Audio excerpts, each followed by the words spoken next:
وقتی یک احساس منفی میاد بالا ببینش، فقط ببینش و رهاش کن.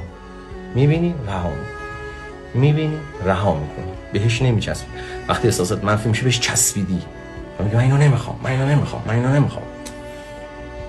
وقتی اینا رو میگی چسبیدی، اجازه نمیدی که اون انرژی عبور کنه، قلبتو بستی.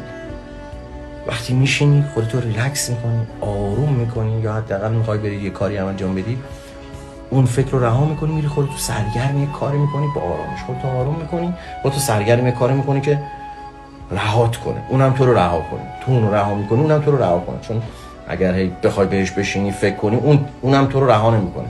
تو دوست داری اون رو رها کنی ولی اون تو رو رها نمیکنه.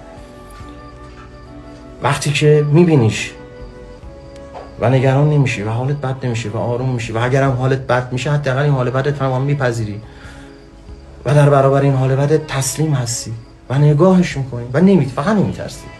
فقط نترس. یعنی کد اینه، کلید اینه. نترس، فقط نترس، فقط نترس و نگاهش کن و برو خودتو در سرگرم یه کار دیگه بود. انقدر راحت اون تو رو رها میکنه، انقدر راحت تو آزاد میشی، انقدر راحت به عشق میرسی.